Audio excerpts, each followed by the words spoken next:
بسم الله الرحمن الرحيم. المشاهدون الكرام، السلام عليكم ورحمة الله وبركاته. وأصلي وأسلم على خير من هدى الناس رحمة العالمين، سيدنا محمد وعلى آله وصحبه أجمعين. أما بعد، أيها الأحباب، أرحب بكم في رحاب هذه الحلقة رقم 71 في برنامج مع اللغة العربية من قناة سلام الإعلامية المباركة.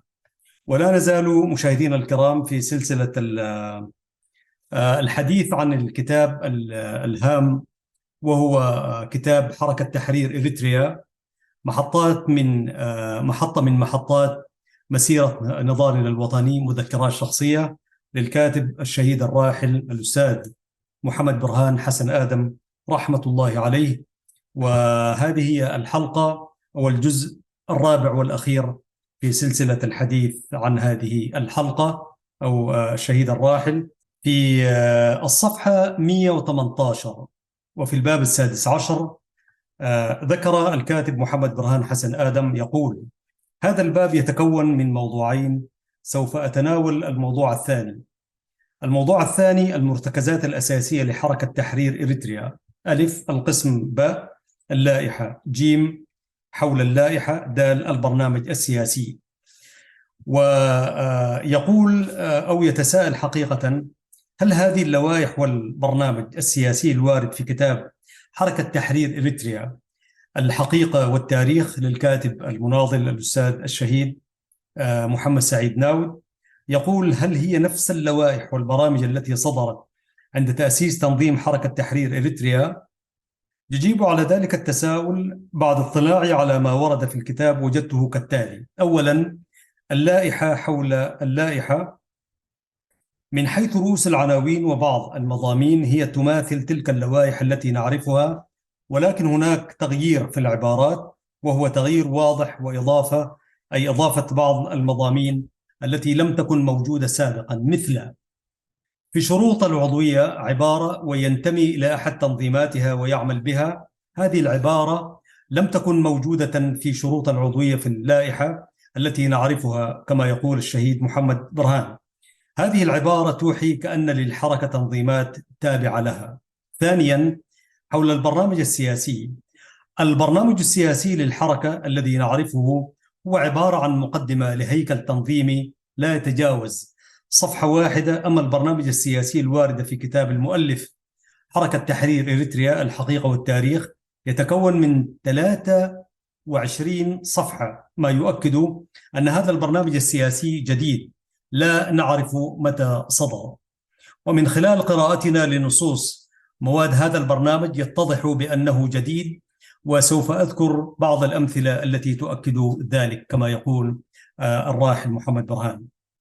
عندما نقرأ في المادة الأولى حول الوحدة الوطنية في الصفحة 454 ألف في الفقرة رقم 6: مطالبة الجماهير لفضح التنظيمات السياسية وزعاماتها التي تستغل عواطف الجماهير. باء في الفقرة رقم 7: دعوته إلى وحدة وطنية شاملة لإنجاز مرحلة التحرر الوطني. وإن كانت هذه المطالب دعاوى مغلفة بعبارات لا تفصح عن نفسها لتمنع القارئ من الجيل الناشئ من معرفة مدى صدر هذا البرنامج السياسي، هل عند ميلاد حركة تحرير إريتريا أم فيما بعد، أي في مرحلة متأخرة.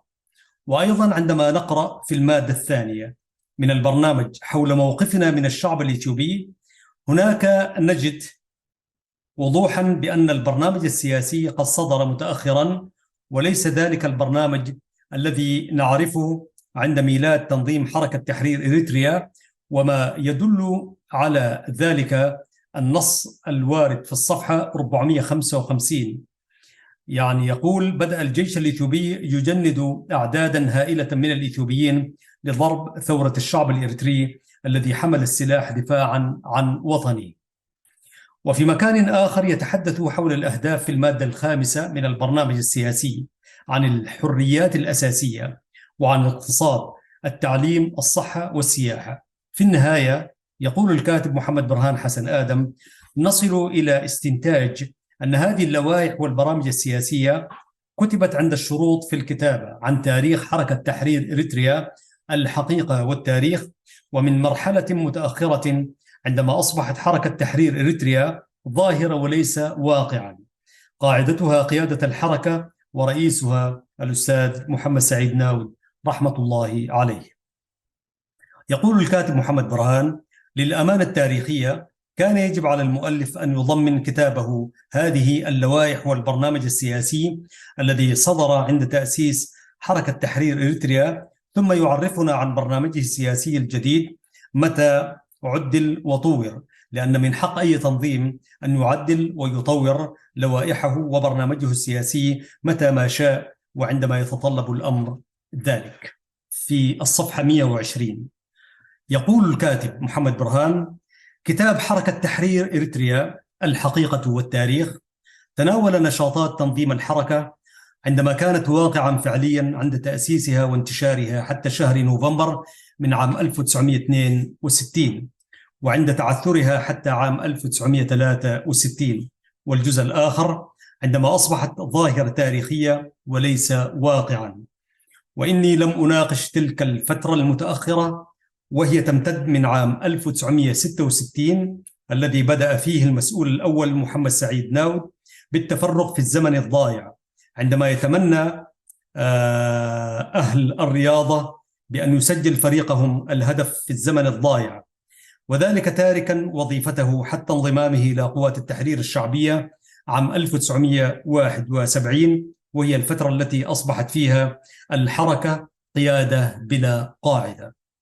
لأن أي نشاط وتحرك قام به الأستاذ محمد سعيد ناود في تلك الفترة لم يكن له انعكاس أو مردود يضاف للعمل الوطني بشيء يذكر. وإني عندما أقول الحركة أصبحت قيادة بلا قاعدة لم أطلق هذا القول من فراغ، بل من الواقع، وكل المؤشرات والدلائل تؤكد ذلك. على سبيل المثال: 1. السيد ولد مريم بعد قدومه إلى الخرطوم من القاهرة في أواخر أكتوبر عام 1964 وتعرفه على حقيقة قيادة الحركة ووضعيتها وتقوقعها في وظائفها في بور سودان، عاد إلى القاهرة محددا موقفه منها. وعندما اتصل به الطلبة من أعضاء الحركة في القاهرة عام 1965 وأخبروه بأن المسؤول الأول في الحركة سوف يتفرغ للعمل وطلبوا منه أن يتعاونا معا، رد عليهم قائلا: إنني لقد فقدت الثقة في هذه القيادة، وكل شيء له دواء ما عدا فقد الثقة. السيد ولد مريم قبل إعلانه انضمامه إلى الجبهة سبق أن اتصل بطريقة مباشرة وغير مباشرة بالجبهة منذ عام 1966، وانضم إليها أخيرا في الأول من ديسمبر 1967. ثانيا: طاهر إبراهيم فداد، وهو عضو القيادة العامة للحركة، انضم إلى جبهة التحرير في 11 من أغسطس 1966. ثالثا: صالح أحمد إياي، وهو عضو قيادة الحركة ومن مؤسسيها، كان قد سبق طاهر فداد في الانضمام إلى جبهة التحرير.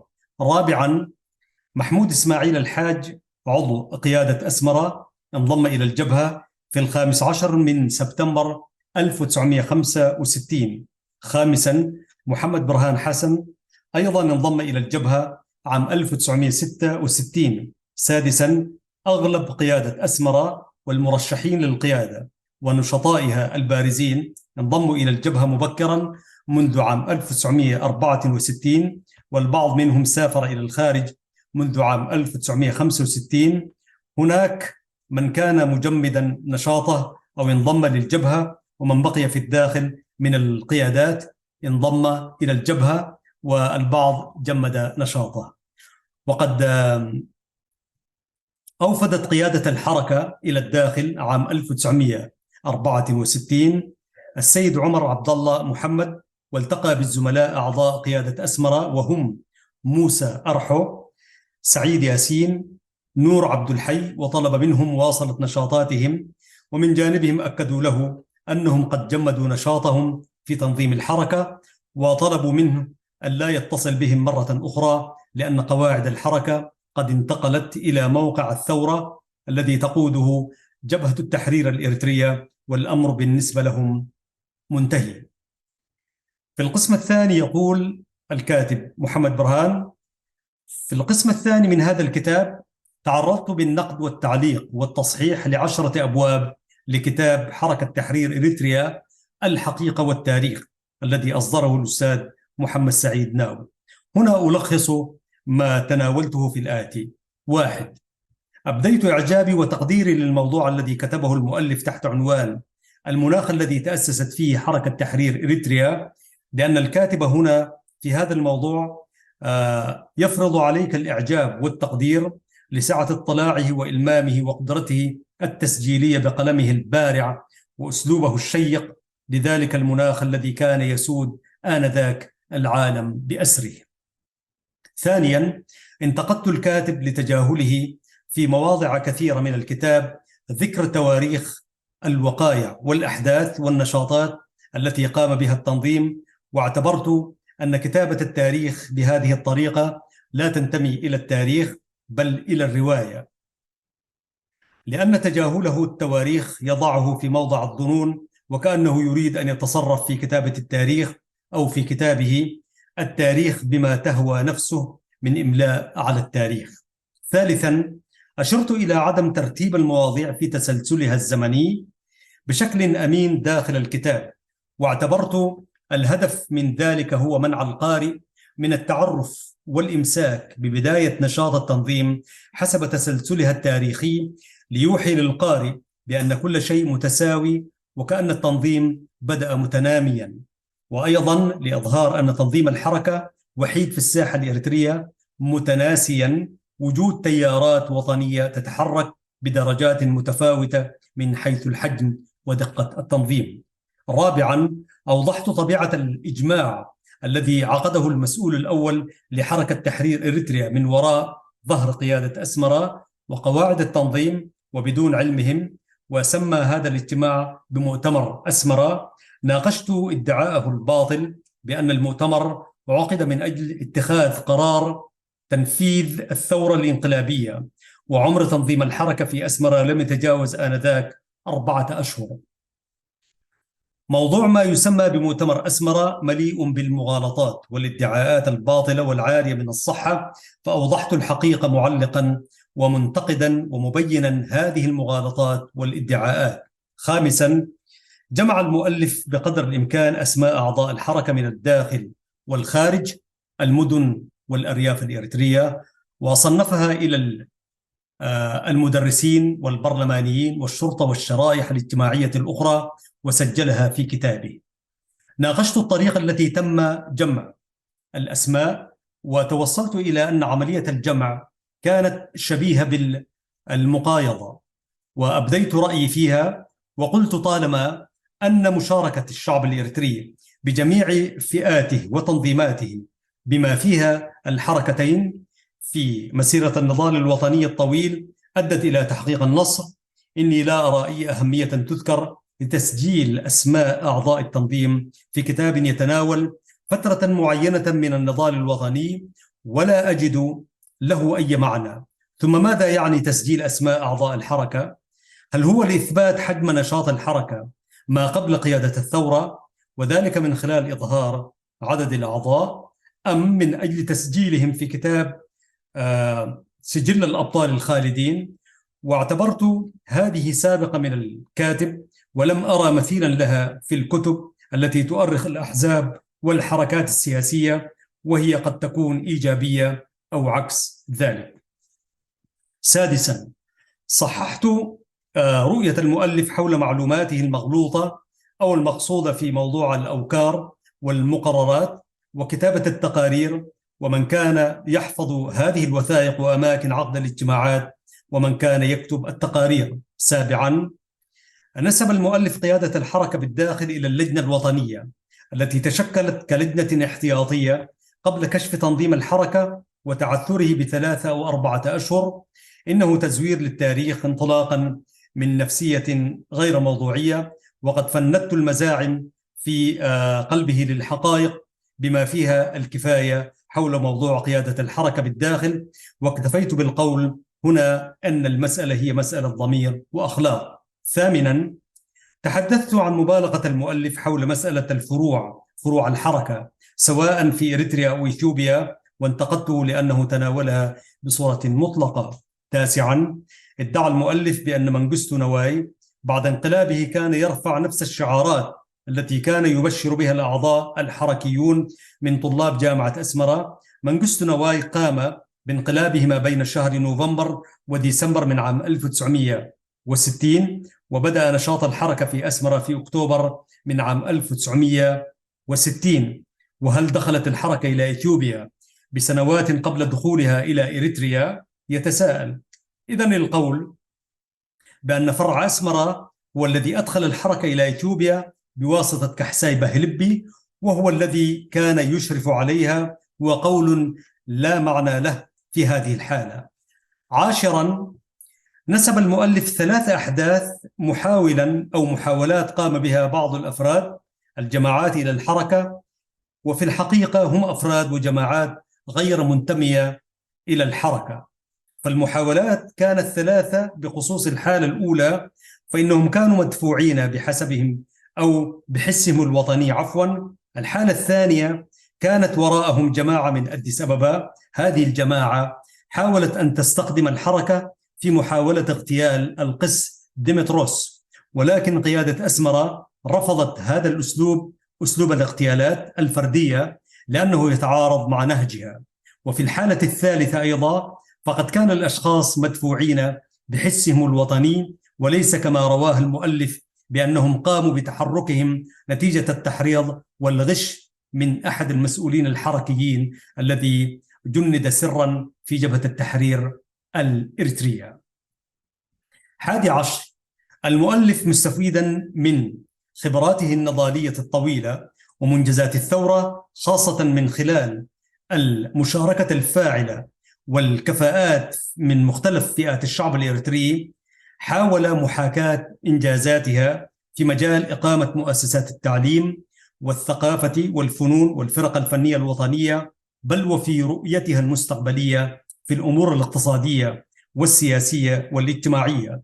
وطرح لنا هذه الرؤية في برنامجه المزعوم الذي كتبه عن بداية مشروعه في كتاب حركة تحرير إريتريا: الحقيقة والتاريخ. 12، تحدث المؤلف في كتابه عن عملية الشروع الثانية، أي للشرطة الثانية في مدينة جندع، وأوردها في فقرتين وقدمها وكأنها تمت بمرحلتين أو مهمتين، وهي في الحقيقة مهمة واحدة ومرة واحدة. ويقول في الفقرة الأولى: في هذه المرة تقرر إخراج الشرطة من المنطقة الشرقية بكاملها إلى الجبال، ولهذه الغاية فقد عقدت سلسلة من الاجتماعات في قمهوت وجندع، حضرها كل من محي الدين علي وآدم علي، ومن أسمرة حضرها محمد برهان حسن وأحمد دين عبد القادر وكحساي بهلبي، ومن جانب الشرطة صالح سالم وشاويش آدم، وأيضا حضرها أحمد ولولو وخليفة باسير. ثم يواصل حديثه فيما بعد هذه الأسطر الأخيرة في نفس الصفحة ويقول: في الفترة الثانية وقامت القيادة بجمع المصاريف المالية للعملية، وحركت بها من بور سودان كل من ياسين عقدة ومحي الدين علي وآدم علي. الرواية غير صحيحة وغير حقيقية بهذه الطريقة التي أوردها المؤلف. يقول المؤلف السيد محمد برهان: المؤلف لم يذكر التاريخ متى كانت المهمة الأولى ومتى كانت الثانية. فالمهمة الأولى كانت مهمة واحدة ما بين أواخر شهر أغسطس وبداية أكتوبر من عام 1963. قدم كل من محمد برهان حسن ومحي الدين علي وآدم علي قدموا فقط لتنفيذ المهمة من بور سودان. عاد آدم علي إلى بور سودان يحمل التقرير إلى القيادة بفشل المهمة بالكامل. القول بأن محمد برهان حسن حضر من أسمرة للمشاركة هو قول غير صحيح بالمرة. كحساي بهلبي لم يشارك ولم يحضر من أسمرة، أما أحمد دين عبد القادر كان في ماي وعوي مع أسرته، وعندما علمنا بوجوده هناك اتصلنا به من مقرنا في قمهوت وحضر، وطلبنا منه المشاركة فشارك. أما أحمد ولولو الذي ذكره المؤلف الشهيد ناود لم يشارك، فقد كان في ذلك الوقت قد التحق بالثورة في الميدان ضمن جبهة التحرير. مشاهدينا الكرام، نواصل هذه الحلقة في برنامج مع اللغة العربية، ونتحدث عن كتاب حركة تحرير إريتريا، محطة من محطات مسيرة نضالنا الوطني، مذكرات شخصية للكاتب محمد برهان حسن آدم. ويعمل قراءة وردود على كتاب حركة تحرير إريتريا الحقيقة والتاريخ للكاتب المؤلف الأستاذ الشهيد محمد سعيد ناود رحمة الله عليه. يقول المؤلف برهان: المؤلف في سبيل التضخيم والتهويل لنشاط الحركة قسم المهمة وحشد الأسماء وأعطى الأدوار وأخرج الرواية على طريقته المعتادة في كل كتاباته. ياسين عقد موجود حي يرزق، وعليه أن يقول كلمته عن هذا الشكل من التناول، لأنه كان مشاركا في اجتماع مع السيد محمد سعيد ناود وإدريس محمد حسن قنشرة عند تكليفنا بتنفيذ هذه المهمة. نحن أمام الضمير، أمام الأخلاق. كيف يطاوع المؤلف ضميره في كتابة التاريخ كما يراه؟ نحن أحياء، وإني أحمد الله أن أمدني بالعمر كما يقول السيد الراحل، لأن أكون شاهدا على ذلك التاريخ الذي كتبه الأستاذ محمد سعيد ناود.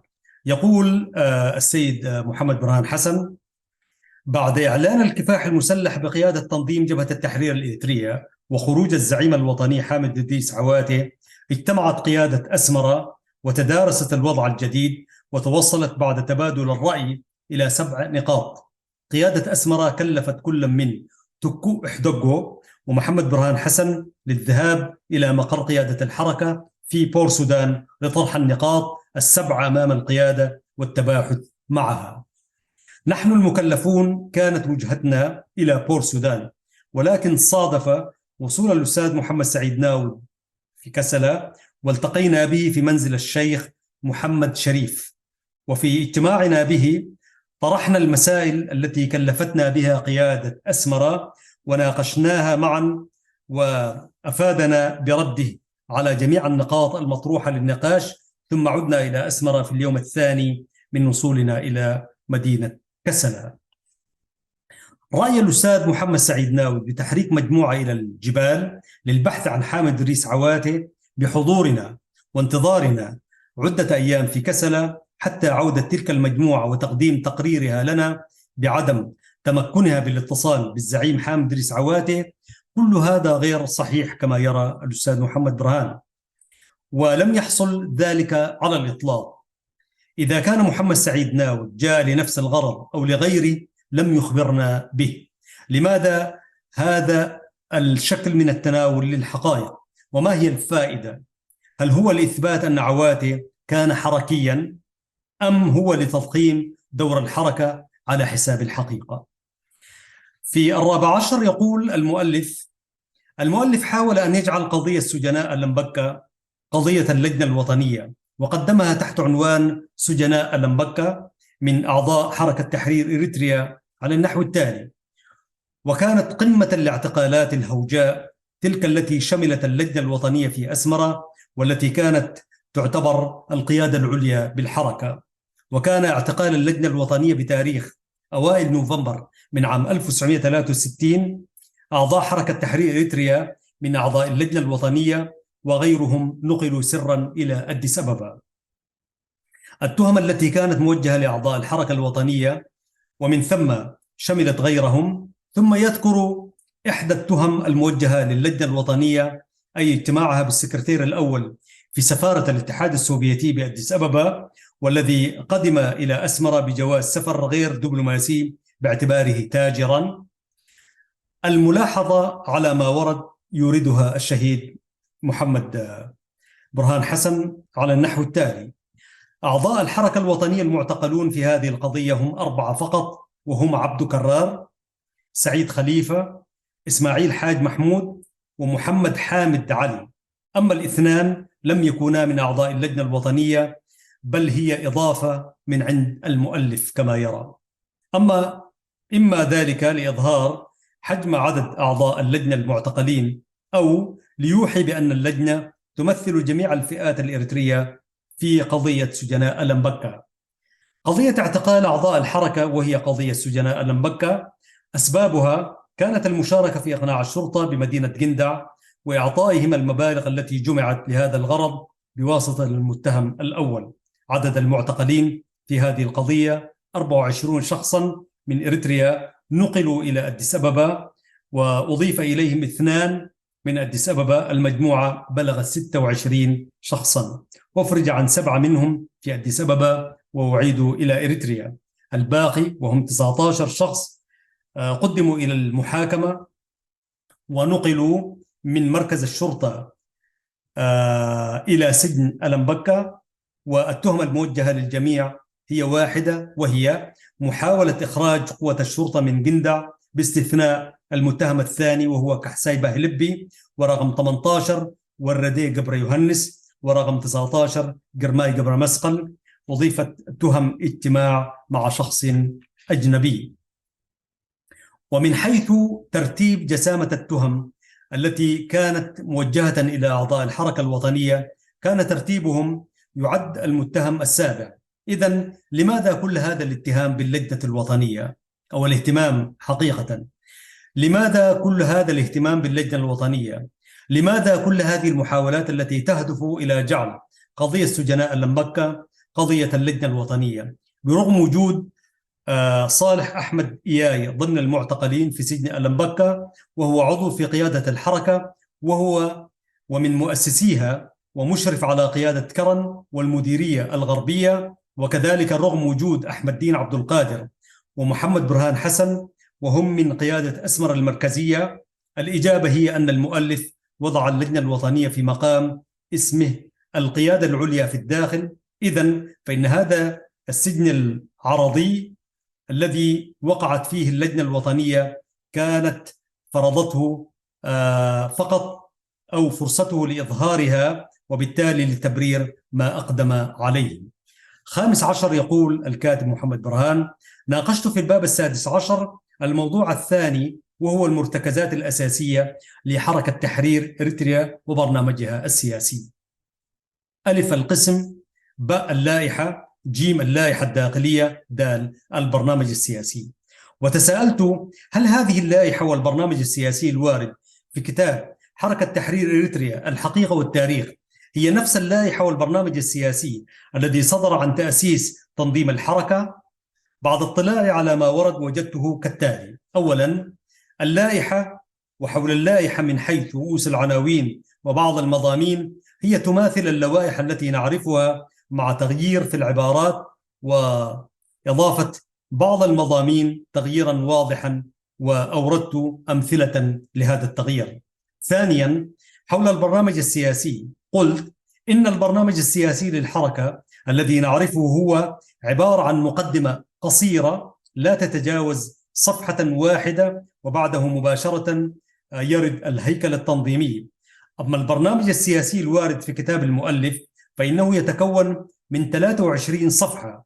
إنه من المؤكد أن هذا البرنامج السياسي جديد لا نعرف متى صدر، ومن خلال قراءتنا له يتضح بأنه جديد، وقد أوردت أمثلة على ما يؤكد ذلك. وفي النهاية توصلت إلى استنتاج، وهو إما أن هذه اللوائح والبرنامج السياسي كتب عند الشروع في الكتابة عن تاريخ حركة تحرير إريتريا الحقيقة والتاريخ، أو في مرحلة متأخرة عندما أصبحت حركة تحرير إريتريا ظاهرة تاريخية وليس واقعا قاعدتها قيادة الحركة ورئيسها الأستاذ الشهيد محمد سعيد ناوي.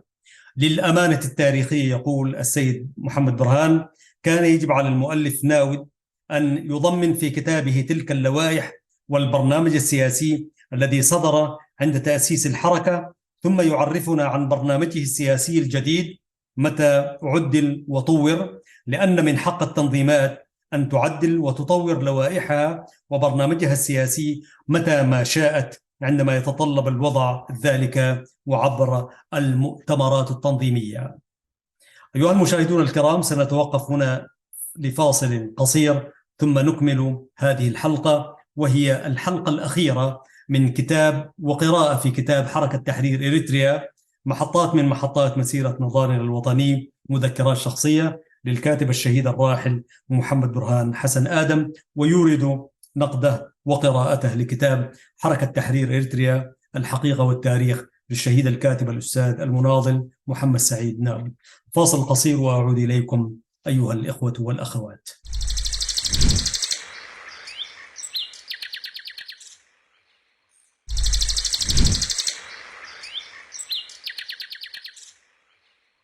مشاهدينا الكرام، التحية والترحيب بكم مرة ثانية مشاهدينا الكرام في هذه الجزئية، وهي الجزئية الأخيرة من قراءتنا لكتاب الأستاذ محمد برهان حسن آدم رحمة الله عليه، وكتابه الهام حركة تحرير إريتريا، محطة من محطات مسيرة نضالنا الوطني. في الخاتمة وهو في الصفحة رقم 127 قال: إذا ما أردنا أن نجمل دور تنظيم حركة تحرير إريتريا نقول: هذا التنظيم ظهر استجابة للظروف الموضوعية السياسية في إريتريا، وكانت الجماهير في تلك المرحلة مهيئة للتحرك في أي عمل يهدف إلى تحرير إريتريا. تمكن تنظيم الحركة من خلال عملية التجنيد أن يتغلغل في وسط الشعب وفي جميع فئاته، وحقق الوحدة الوطنية التي تصدعت إبان فترة حق تغيير المصير.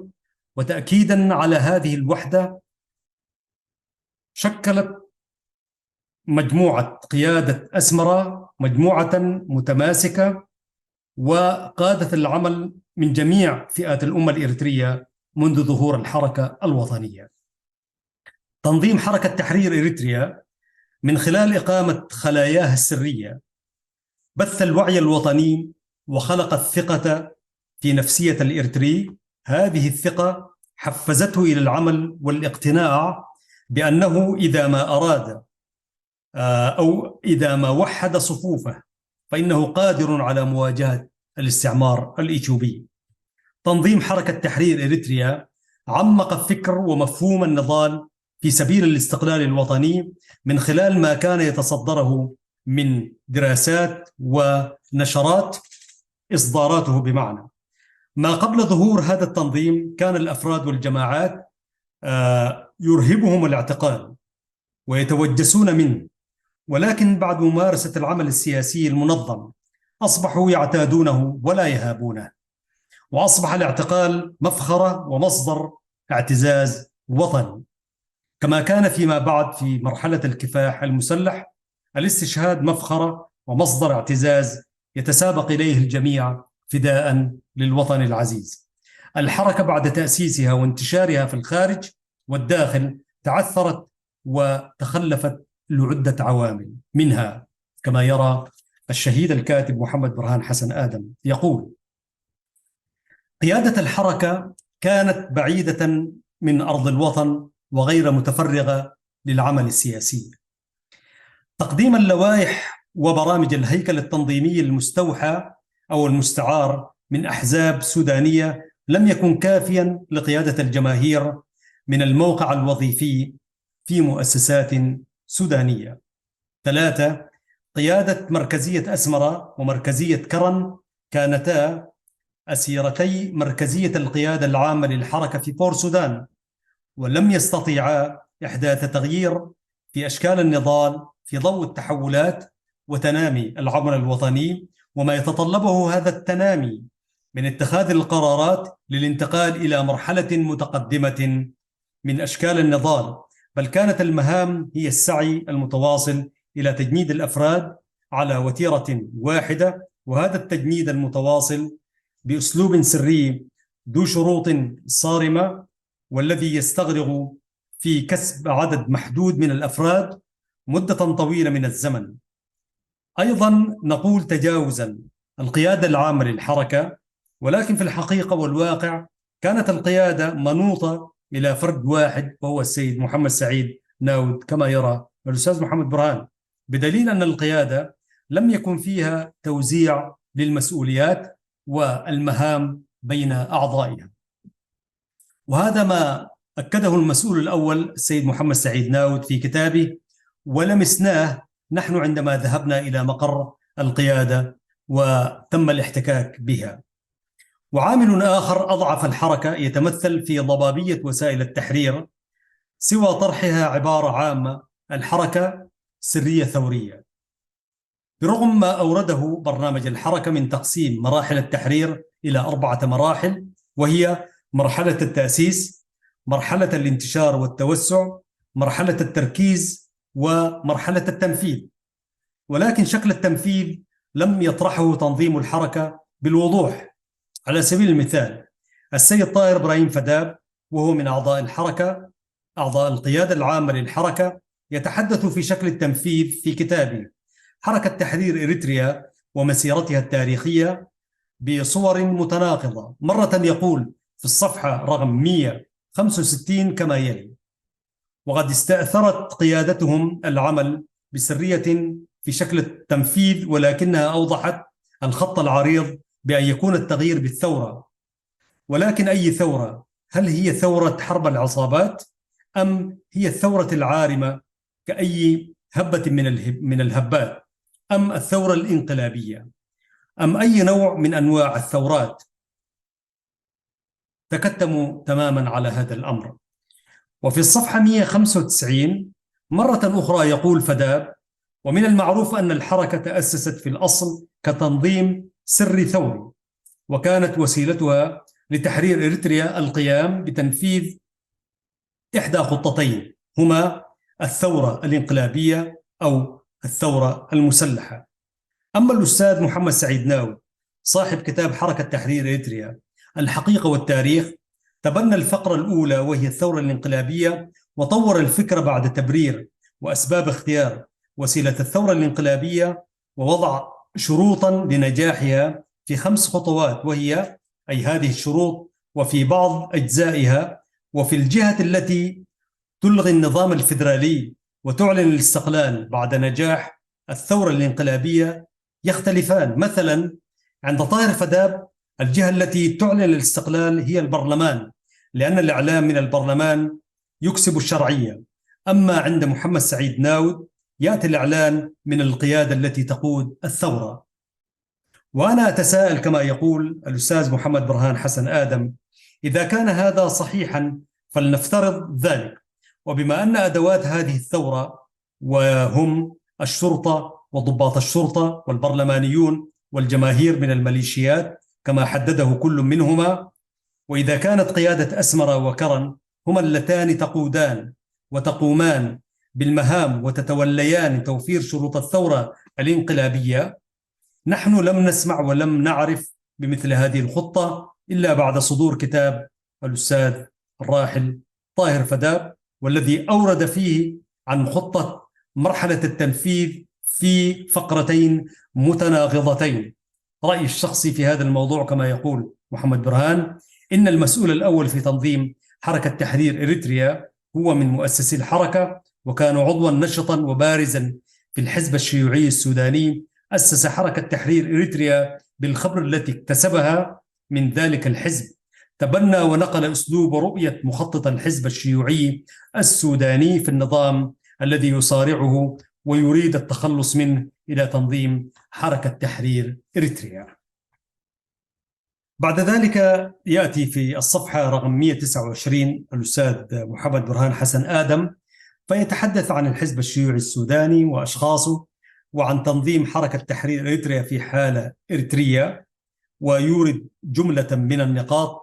وبعد ذلك يختم كتابه بملحق وثائق وصور وترجمة كذلك للملفات الجنائية، ويورد عددا من الأسماء والذين اتهموا بالاتهام المؤرخ في 26 من فبراير من عام 1956 بالتقويم الجئزي، قدم دعوة ضد المتهمين. ونحن نورد هذه الأسماء فقط للتاريخ.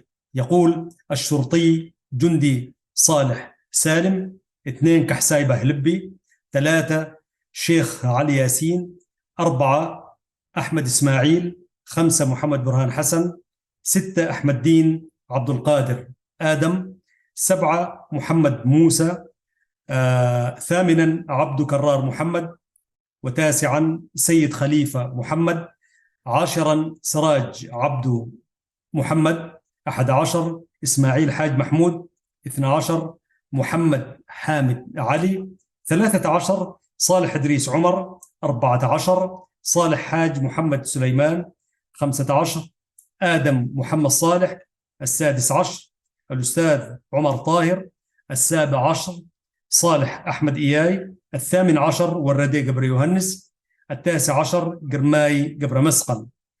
والتهم الموجهة لهم مخالفتهم للقانون الجنائي الإثيوبي المادة 250 فقرة 500 أو 252 36 والقانون التشريعي لعام 20 رقم 15 رقم 45، وأورد التهم التي أوردت بحقهم. وبعد ذلك ضمن جملة من الصفحات أو عدد من الصفحات بما نشره في الملاحق المنشور باللغة التجرينية في عدد من الصفحات، ثم ختم كتابه بعدد من الصور، وهي على النحو التالي: هذا الشهيد هو صالح ياي رحمة الله عليه، وهذا هو الشهيد ياسين صالح القدة، وهذه مجموعة من الصور لشهداء من الحركة الراحلين، وصور قيادة حركة التحرير الإريترية مركزية أسمرة كما تقرؤون، والعناصر البارزة المرشحة لعضوية القيادة، وكنا قد أشرنا إليهم في عدد من الفقرات. وأورد المؤلف مشكورا رحمة الله عليه صور، هذه الصورة تجمع سجناء لمبكة ومن أعضاء حركة تحرير إريتريا في منزل المحامي السيد هوت حدارو، كان ذلك في أديس أبابا، ويتحدث عن أسمائهم واحدا بعد الآخر. معظمهم قد رحلوا من هذه الدنيا. وهذه الصورة كما نراها أوردها المؤلف، يقول: من اليمين أحمد دين عبد القادر ومحمد برهان حسن وصالح إدريس والشيخ أحمد إسماعيل ومحمود موسى ووردي قبر يوهنس. وهذه كذلك صورة أخرى تذكارية في الصفحة 153. يقول تحت الصورة كما هو مكتوب: صورة تذكارية تضم بعض أعضاء الحركة بعد خروجهم من السجن. في هذه الصورة كل من تكو حدقو تخلي حركة كحساي بهلبي ولدنكي الأبرهة نور عبد الحي وبعض رفقائهم.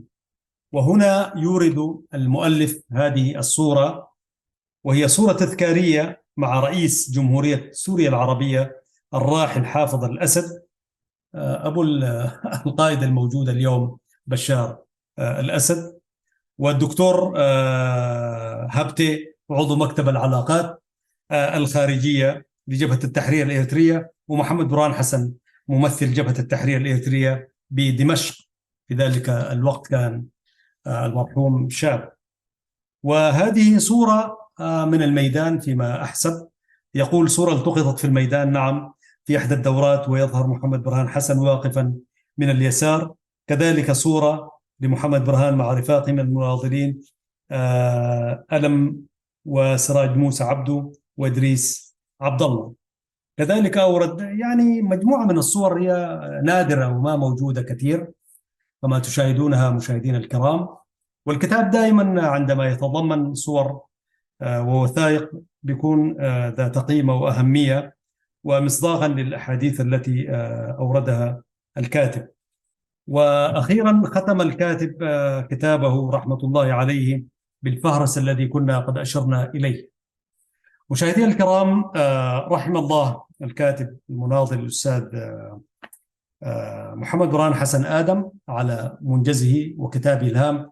وأنا تعمدت خروجا على المألوف في برنامج مع اللغة العربية أن أستعرض أكبر قدر من الكتاب، لأنه تناول مرحلة هامة، وهذه المرحلة هي ساقطة من تاريخ الشعب الإريتري، حركة تحرير إريتريا. يعني الحركة بما قدمته عزيز المشاهد وعزيزة المشاهدة من أدوار وطنية أقل ما يمكن أن نشار إليه أنها هيئت للكفاح المسلح. لم يكتب عن الحركة إلا 3 كتاب، واحد كان للطاهر فداب رحمة الله عليه، والثاني للأستاذ محمد سعيد ناود رحمة الله عليه، وهذا هو الكتاب الثالث. وكل ما كتب عن الحركة يحتاج إلى رؤية وقراءة، وأنا متأكد أنه هنالك من يقرأ في هذا الكتاب وقد يعمل فيه قراءة نقدية لما أورده الكاتب. ونتمنى إن شاء الله نحن لو وقع في يدنا أي كتاب يتناول ما أوردناه في هذا الكتاب، نحن على استعداد إن شاء الله لاستعراض ما ورد في هذا الكتاب. والمستمع والقارئ هو المستفيد الأول والأخير من الكتب التي وردت عن الحركة. هنا أود أن أقول كلمة بحق الحركة، وهو هنالك من يرى أن ظهور جبهة التحرير الإريترية كان خصما على حركة تحرير إريتريا. بمعنى كثير من المحللين حتى الأكاديميين يرون أنه لو استمرت العملية الوطنية بحركة تحرير إريتريا وما كانت تشهده من تطور، ربما تجاوزنا كثير من مرارات التاريخ التي أدخلتنا فيها مرحلة الكفاح المسلح بدفعها وترديها.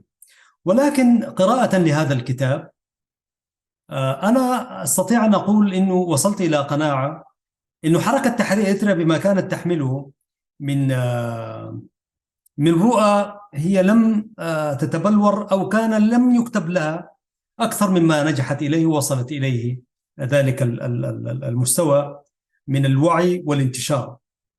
هذه أنا قناعة وصلت إليها من خلال ما ورد في هذا الكتاب، بمعنى أنه لم يكن بدا من الكفاح المسلح لهذه القراءة أو نتيجة لما أورده الكاتب محمد برهان حسن، لكن نتيجة أو قراءة لما أورده الأستاذ ناود، فإن من يرى أن بداية الكفاح المسلح كان خصما على الحركة ربما يكون رؤيته أيضا سليمة. لكن من قرأ كل تلك الكتب الثلاث للطاهر فداب رحمة الله عليه والأستاذ ناود رحمة الله عليه وحسن محمد برهان حسن آدم رحمة الله عليه كذلك، أعتقد المسألة تحتاج إلى قراءة أعمق، وقد يخرج لنا كاتب أو محلل آخر أنه لا هذه ولا تلك، لا الحركة ولا الكفاح المسلح، كان يمكن ربما الشعب الإيرتري كان حيختار خيارا آخر غير ذلك. وكل ذلك يعني مراجعات التاريخ وإعادة القراءة للتاريخ وإعادة قراءة التاريخ من جديد هو شيء مهم.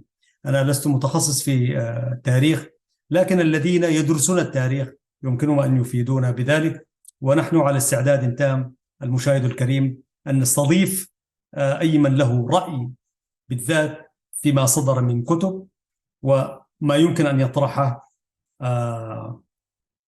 في رؤى خاصة به أو بناء على حقائق تاريخية ومنطلقات موضوعية. على كل، نحن في هذا البرنامج لا نملك إلا أن نشيد بأي كتاب تناول الحركة، سواء كان للطاهر فداب أو الأستاذ ناود رحمة الله عليهم والأستاذ محمد برهان حسن آدم، لأنه أي كتاب هو إضافة، بالذات المكتبة العربية الشحيحة جدا، أي كتاب عن الحركة هو إضافة. ثم أدعو الكتاب والمؤرخين أن يتناولوا الحركة، لأن الحركة هو التاريخ المسقط إما عمدا أو سهوا، لست أدري، لكن أنا ولذلك أنا تعمدت أن أقرأ بطريقة شوية برضو كان فيها شكل من أشكال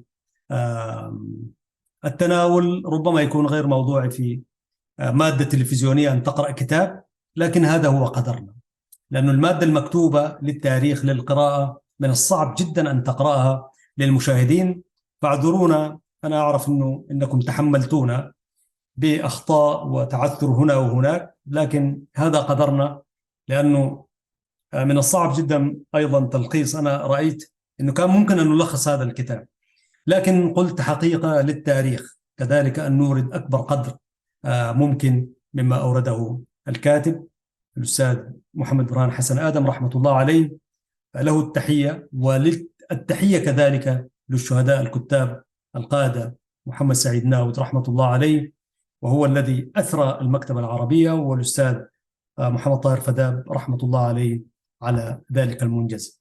معلومة أخيرة أنا عرفتها عن الكاتب محمد برهان حسن عندما أصدر هذا الكتاب رحمة الله عليه، للأسف الشديد الطغمة الحاكمة في البلد حققت معه، مع أن هذا الكتاب هو طبع بالداخل، وإن كان لم يؤرخ متى صدر الكتاب. أنا ما أعرف كيف سقطت هذه، لأنه تاريخ أنا لم أجد ولا تاريخ واحد يذكر أو يشير إلى أن الكتاب صدر عام كذا، ولكن من خلال التاريخ نستطيع أن نقول أنه صدر قبل فترة أقلها يمكن 10 سنوات تقريبا. ولذلك لم يذكر تاريخ الصدور، ولم يذكر كذلك المطبعة التي أصدرت الكتاب، لكن أعتقد هي المطبعة الوحيدة الموجودة، مطبعة عدوليس في أسمرة، أعتقد أحسب ذلك. وعلى الرغم من ذلك تم التحقيق مع الكاتب، يعني استدعي الكاتب وتم التحقيق معه من قسم البحوث والتوثيق التابع للجبهة الشعبية. كان تحقيقا يعني برضو فيه شكل من أشكال تحقيق المألوف لمجموعة ديكتاتورية، وكان الرجل على ثقة مما كتب، ولم يعني كانت مجرد تحقيق، وقد استمر ربما أياما أو ساعات، ولكن لم يتعرض للسجن، ولكن تم معه تحقيقا شوية فيه شكل من أشكال القسوة نتيجة لطبيعة النظام. هذه معلومة أحببت أن أريدها لكم أيها المشاهدون الكرام. الرحمة والمغفرة لكل الكتاب الذين تجاسروا وكتبوا سواء كان في الداخل أو الخارج، والتحية لشهداء حركة تحرير إريتريا وشهداء ما قبل الحركة، الزعيم عبد القادر كبيرة وكل الكوكب النيرة، ولشهداء الحركة الثورية كفاح المسلح، جبهة الشعبية وجبهة التحرير الإريترية، وإلى الشهداء الذين يدفعون الثمن حتى هذا التاريخ.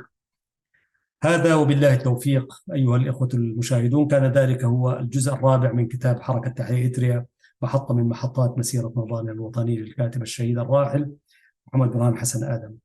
أيها المحترمون والمحترمات متابعي قناة سلام الإعلامية المباركة، كنت معكم في هذا البرنامج محدثكم أحمد شريف، وأختم بما نبدأ به دوما. يقول الله سبحانه وتعالى في كتابه العزيز: لسان الذي يلحدون إليه أعجمي وهذا لسان عربي مبين. صدق الله العظيم. أيها المحترمون المحترمات، إن شاء الله التقي بكم في الحلقة رقم 72 بحوله وقوته. حتى ذلك الحين أستودعكم الله، والسلام عليكم ورحمة الله تعالى وبركاته.